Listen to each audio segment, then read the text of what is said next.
आप सभी को वट सावित्री व्रत की बहुत बहुत शुभकामनाएं। वट सावित्री की पूजा पति की दीर्घायु और अखंड सौभाग्य के लिए किया जाता है। आज के दिन सभी औरतें बरगद के पेड़ की पूजा करती हैं और सावित्री और सत्यवान की कथा सुनती हैं। देवी सावित्री जिन्होंने अपने दृढ़ निश्चय से यमराज जी से अपने पति सत्यवान के प्राण वापस लाए थे और ये व्रत अटूट प्रेम और समर्पण का प्रतीक है। तो आप सब भी अपने पति की दीर्घायु और अखंड सुहाग की कामना से इस व्रत कथा को श्रद्धा और विश्वास के साथ पूरा सुनिए। सावित्री और सत्यवान की कथा सबसे पहले महाभारत के वन पर्व में मिलती है, जब युधिष्ठिर महाराज ने मार्कंडेय ऋषि से पूछा था कि हे ऋषिवर, क्या कोई और भी ऐसी स्त्री थी जिसने द्रौपदी जितना कठिन व्रत किया था। तब मार्कंडेय ऋषि उन्हें विस्तार पूर्वक देवी सावित्री की कथा सुनाते हैं, जिसे एक समय महादेव जी ने देवी पार्वती को सुनाया था। कथा के अनुसार मद्र देश के राजा अश्वपति ने पत्नी सहित संतान के लिए सावित्री देवी का विधिपूर्वक व्रत और पूजन करके पुत्री होने का वर प्राप्त किया।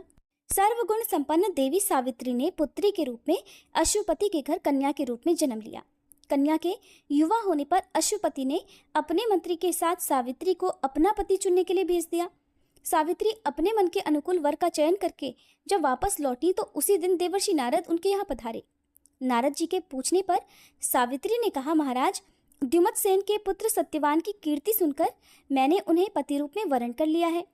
नारद जी ने सत्यवान और सावित्री के ग्रहों की गणना करके अश्वपति को बधाई दी और सत्यवान के गुणों की भूरी भूरी प्रशंसा की। साथ ही ये भी बताया कि सावित्री के 12 वर्ष की आयु होने पर सत्यवान की मृत्यु हो जाएगी।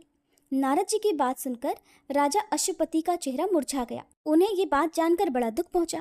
तब उन्होंने अपनी पुत्री सावित्री से किसी अन्य को अपना पति चुनने की सलाह दी, किंतु सावित्री ने उत्तर दिया कि पिताजी, आर्य कन्या होने के नाते जब मैं सत्यवान का वरण कर चुकी हूँ तो अब वे चाहे अल्पायु हो या दीर्घायु, मैं किसी अन्य को अपने हृदय में स्थान नहीं दे सकती। देवी सावित्री ने नारद जी से सत्यवान की मृत्यु का समय ज्ञात कर लिया। कुछ समय के बाद सत्यवान और सावित्री का विवाह हो गया। अब सावित्री अपने सास ससुर और पति के साथ जंगल में रहने लगी। नारद जी द्वारा बताए हुए दिन से 3 दिन पहले से ही सावित्री ने उपवास शुरू कर दिया। नारद जी द्वारा निश्चित तिथि को जब सत्यवान लकड़ी काटने के लिए वन को चले तो सास ससुर से आज्ञा लेकर सावित्री भी सत्यवान के साथ साथ चल पड़ी। सत्यवान वन में पहुंचकर लकड़ी काटने के लिए वृक्ष पर चढ़े। वृक्ष पर चढ़ने के बाद उनके सिर में भयंकर पीड़ा होने लगी। सत्यवान पेड़ से किसी तरह नीचे उतरे। सावित्री ने उन्हें वट के पेड़ के नीचे लिटाकर उनका सिर अपनी गोद में रख लिया। सावित्री समझ गई थी कि अब उनके पति की मृत्यु का समय नजदीक आ पहुंचा है, किंतु वे बिल्कुल भी विचलित नहीं हुई। देखते ही देखते यमराज जी ने ब्रह्मा जी के विधान के रूपरेखा को सावित्री के सामने स्पष्ट किया और सत्यवान के प्राणों को लेकर चल पड़े।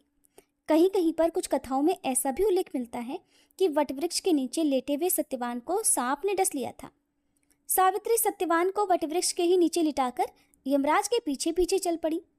पीछे आती हुई सावित्री को यमराज ने वापस लौट जाने का आदेश दिया, किंतु देवी सावित्री ने विनम्रता पूर्वक कहा कि महाराज, जहां पति जाते हैं वहीं पर पत्नी को भी जाना चाहिए। यही पत्नी धर्म है और यही मर्यादा है। ऐसा कहकर सावित्री यमराज के पीछे पीछे चलने लगी। सावित्री की धर्मनिष्ठा से प्रसन्न होकर यमराज बोले कि पति के प्राणों के अलावा कुछ भी मांग लो। सावित्री ने यमराज से अपने सास ससुर के आंखों की ज्योति और दीर्घायु मांगी। यमराज तथास्तु कहकर आगे बढ़ गए। सावित्री फिर भी यमराज जी का पीछा करती रही, उनके पीछे पीछे चलती रही। यमराज ने अपने पीछे आती सावित्री से फिर वापस लौट जाने का आग्रह किया तो सावित्री बोली कि प्रभु, पति के बिना नारी के जीवन की कोई सार्थकता नहीं होती।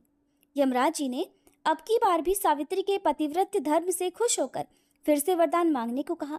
इस बार उन्होंने अपने ससुर का खोया हुआ राज्य वापस दिलाने की प्रार्थना की। तब तथास्तु कहकर यमराज जी आगे चल पड़े।